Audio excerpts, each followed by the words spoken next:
Ken from Alliance Manufacturing with a sweet message. Sweet, S-U-I-T-E, sustainable, unique, innovative, timely, economical. The machine that we're highlighting today is an Alliance Aquamate 4866. This machine has a 48-inch wide conveyor by 66-inch tall opening. This machine is used for batch processing of a wide variety of different types of parts.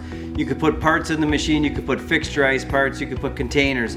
So the way the machine functions is there's a powered conveyor system that actually you can load parts on. A photo aisle sense the part, indicates the door to open. Parts can be driven into the machine and then be cycled for cleaning and rinsing. Once the parts are cleaned and the cycle is complete, the doors will open again, automatically powering the completed clean parts out of the machine onto the exit powered conveyor as well. And then again, the cycle can be repeated. Very repeatable process. These types of machines are really good for cleaning just a wide variety of very large parts in a semi-inline cleaning process.